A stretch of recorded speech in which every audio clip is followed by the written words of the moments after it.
Try before we die. Welcome back to the Whiskey Review Show, where we don't know what we're drinking, but we'll tell you what we're thinking.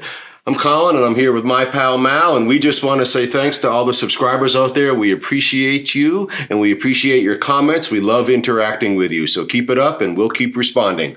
Hey, Mal. What's up, Cole? Not much. How are you doing? I'm doing good. All right, enough of this. Should we find out what Randy has in store for us? I always like that part of it. Tell him what the deal is. Random, numbers, drinking, honest opinions. It's a true story. Here we go. Randy is going to have us open and try bottle number. Whoa! Stop what you're looking with your secret math. It is right behind me. Bottle 47, 15 across, 30, 45, puts me 2 right here. 15, 30, 45, 46, 47. I love it how you always double check when it's behind there. You double, triple check. It's 47. What does your whiskey jersey say? My whiskey jersey? Yeah. I don't have a whiskey We jersey. made one for you. What's your name? Morangie. We have a Glenmorangie. Morangie. Yes. So we have pulled the Astar, the Pursuit of Perfection, coming in at 52.5% ABV. Okay.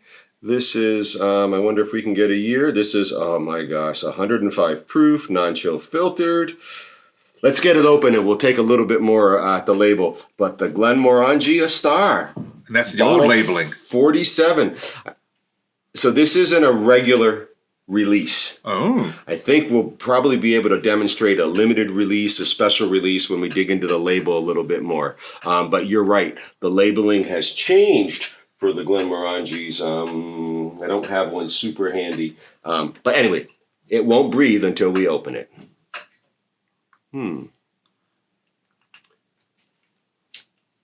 The most represented distillery here in the bar. Over 40 different releases of Glenmorangie. Really? It's because your wife, isn't it? She does like the original. The 10. All right. Here we go. Like a boss. That was a good pop as well. That was nice. Did you see? I hope the camera picks up the spittle. Yeah. Because my finger did. All right, let's get it into a glass. There's yours. At least we're back to our normal selves. Yeah, and there's mine. Good job. All right, will you cap those? Yeah. All right. Tell us a fun fact about Glenmorangie if you can. I like putting Malcolm on the spot. He asks me to do that off camera. Actually, no, I don't have any real fun facts. All right. At one, Except for the fact for the Signet. So this is the two. All right. What about the Signet? Probably one of our favorites because it's nice and chocolatey. It's delicious. It is very delicious. Yeah, so this is the 2017 release of the Astar. We'll get a TBWD fact up about is it an annual release? There are some reserve bottles around here, and I'll dig around and see if we have some other age statements. Lots of words. This is Glenmorangie Astar, Scots Gaelic for one of Malcolm's favorite words when he describes a whiskey that he's enjoying, and it's bringing him places. Lovely? No. A whiskey that's bringing you places. Journey. Yes. Oh. So Astar is Gaelic for journey. And let's see if we can get any idea about casking. First released in 2008. Oh. The long-awaited return at a 2017 limited edition. Richness and complexity and silky depth. And we have air-seasoned white oak, wood variant, slow growth, rich early wood. That's all we got, Mal. We're on our own for tasting notes. So I heard you say air-seasoned. Yes. What exactly is air I have seasoned? no idea. I would imagine all whiskey is air seasoned. I mean, it's put in a barrel. Okay. And that barrel is put in a warehouse. So the idea of terroir, right? You know what that is? No, but I'm going to ask you. Does the warehouse have an earthen floor? Okay. Or a wooden or a concrete floor? Oh. So the terroir is all about what is the foundational footing of the warehouse. And that would make a difference. They say it does. All right. Because that earthy dampness. That actually makes sense. And remember, we're talking about decades. Yeah, no, that would make a lot of sense then. Decades in the barrel. And wood, of course, breathes. Yep. Right? So I'm not quite sure what's going on here with air seasoned. We'll see if we can find a TBWD fact about that as well. All right. But the Glenmorangie 2017 Astar Scots Gaelic 4 Journey, who is a famous literary character whose lineage and people were not fond of journeys, but he himself went on quite a journey. Bilbo Baggins. Bilbo Baggins. I was like, Right. please let this be Bilbo Baggins. Let this be Bilbo Baggins. It was written by that fella, R.R. Martin, right? Who did... No, he doesn't finish his books. J.R. Tolkien did. Oh, Tolkien. What was the other guy? What was he famous for? He's Game of Thrones. Yes. Well, fortunately, we don't have some red wine tonight. Oh, clever. All right, let's talk a little bit about the color of this 2017 Astar, the Journey from Glenmorangie, coming in at 52.5, 105%. Right, yeah, 105 proof, 52.5. All right, what do you got for a color, Mal? Huh. Gold? Gold. Speaking of Bilbo Baggins. He did take on a dragon that sat on a whole bunch of it. Yes. But before he took on a dragon, he scored some loot from who? From a wide-eyed madman, Gollum. Nope. Before he come across Gollum, he scored some loot from 3 Trolls. Yeah. And how did he pull that off? But being clever. True story. Absolutely clever. What was the demise of the trolls? I don't remember. It's shining down on you. Light? He kept them busy and arguing amongst themselves. Oh, and they turned to stone. And then the sun come up. That's right. They turned to stone. That's right. All right. We've certainly brought Malcolm through his quiz paces tonight, and he's done. He's passed. All right. We have a golden Glenmorangie. We have a no age statement. We have a non-chill filtered. Hard to believe at this ABV they're adding any color for a limited edition. Couldn't see it on the bottle. We'll dig a little deeper, but just can't believe that's the case. Silken, air seasoned. Shall we nose it? Yep.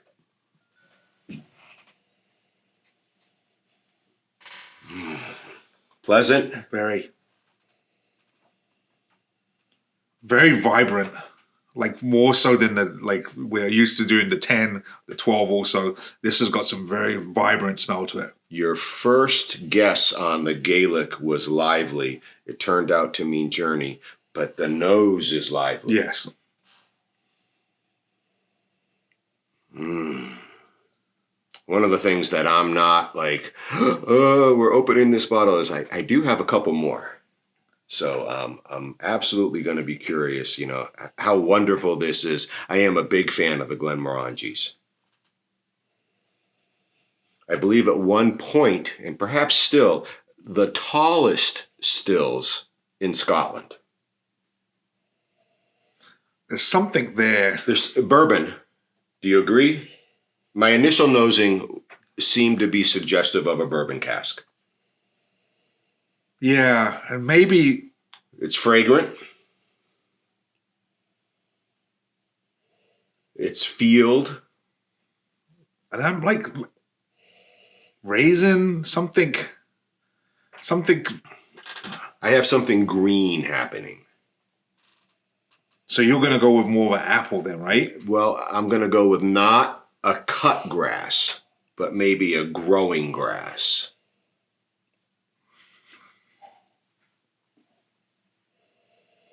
Yeah, there's something really intriguing about the smell. There's something there. There's right at the back, you can drag it right out of the glass.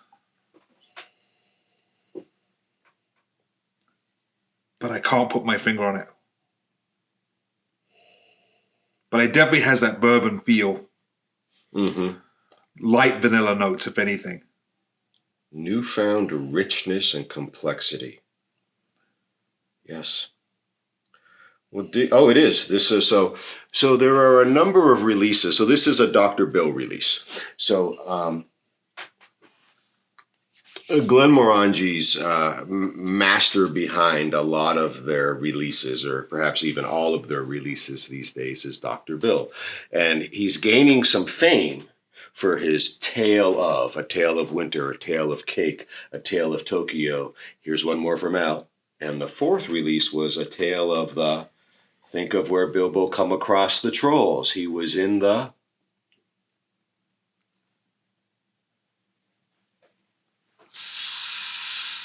Forest? Tale of Four, right? Absolutely, Mal. Very good. So just check the label. This is a Dr. Bill recipe. All right. Well, let's see. Oh. Oh. Creme Brulee. I'm thinking along those lines. Some sort of sweet, burnt. Oh my gosh. It is opening up wonderfully right now. Sweet burnt, something along those lines. And the Glenmorangie extremely rare 18-year-old absolutely has these creme brulee notes. So would I be surprised to find some creme brulee in another release? That is probably one of the most pleasant smelling scotches I think we've done. And we've done a couple. It began very subtly, but as it's been breathing, we've been quizzing Malcolm, it's been opening up. Yeah, that's really nice. Can we just drink it? Yeah. Yeah. Cheers. The Astar.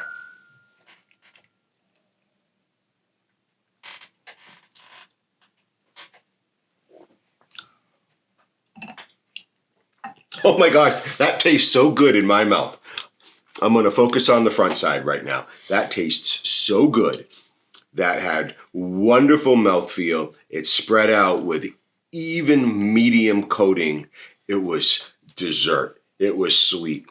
And then it rolled back and it became ever so slightly spicy, but in that sweet side of spice. Like cinnamon.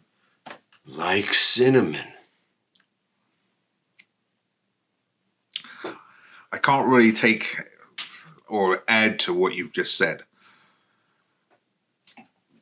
The front is so wonderful. Oh my gosh. I would be remiss to say that if you could keep it on the front side of your tongue, it would have been enjoyable. Just have that taste. Just leave it there.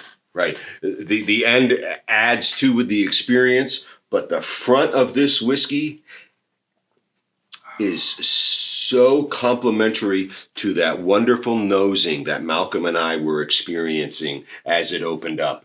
I mean, you're in agreement with this. Yes. And that spice at the back is just, it's like a seesaw. The creme brulee. Very much. I have not lost that idea. No. The nose, the front half of this whiskey is a wonderful creamy dessert, not too sweet. And the moment you might be crossing into sugar, it moves into that sweet spice. Yeah, there's something about this which I really enjoy, and I think it's the fact that you don't have an aftertaste, in the sense that that sweetness on the front side is so well developed and then sort of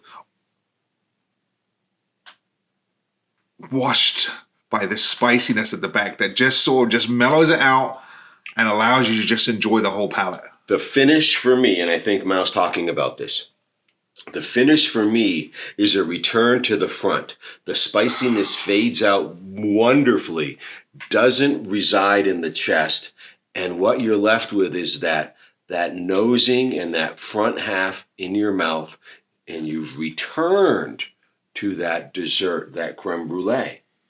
And it has that bourbon feel as well, but not the sweet bourbon. Almost like they took the bourbon and made it less sweet, and they just allowed that vanilla, those vanilla hints of vanilla, the chocolatey type of like flavor to it. Mm-hmm. But because you've got that explosion of sweetness over it, it really makes it a whole package. That's wow. This is a risky whiskey. This is wonderful. Yeah, gotta get yourself some. Wow. I don't know what else to say about this this release of the Astar. This 2017, originally released, I think it said here in 2008. I'm going to be looking for a 2008 bottle of this. We always take donations here at Try Before We Die.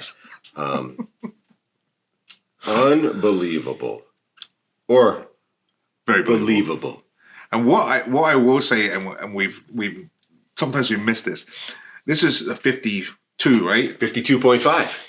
105 proof. It's in that I consider the middle range. So if you consider 40 at the bottom and the 60 is the high, right? Mm-hmm. 60 is very high. Okay. So the 50 puts us right in the middle. But this doesn't feel like a 50. It feels more like a 43. We have not discussed alcohol burn, nasal experience, nothing like that. No. The sweetness betrays the alcohol content, which would make this very dangerous because in a sense you would drink it, not think about it, and then 3 or 4 drinks into it, you'd realize what you've been drinking.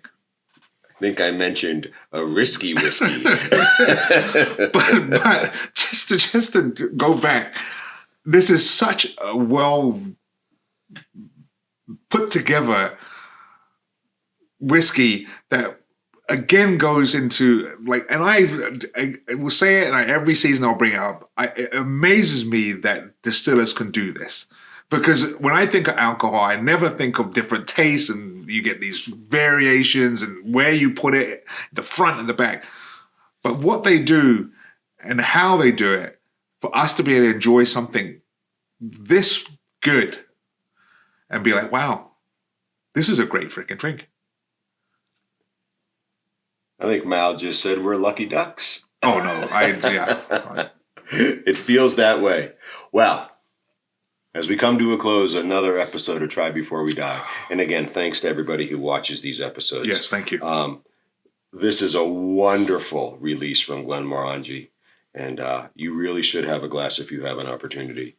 Dr. Bill has come through, and we'll dig around and we'll see how long Dr. Bill's been on staff, and if this is where he made his bones or if this is just middle of his career, but he is still producing some great whiskeys. A Tale of Cake is a wonderful drink, and I think you need to go get me another bottle of that too.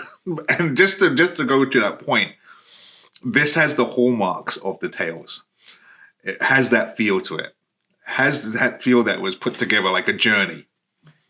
Oh, a star. I wonder if a star a star. We should follow it. Well, whatever they do, keep following this one, because that is fantastic. Let's follow these guys and see where they bring us with tonight's end. This is actually one of their most poignant ones. I will wish this for you, Mal. May you live all the days of your life. Cheers. Cheers.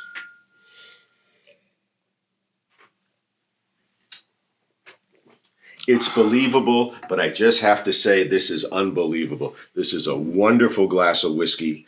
I can't even I just wasn't expecting this creme brulee nose, once it opened up, to be so well matched to the front half of this drink. And then as it eased into this spicy finish, which ended so wonderfully and only returned you to that creme brulee. I like that finish. I like the way they finished this drink.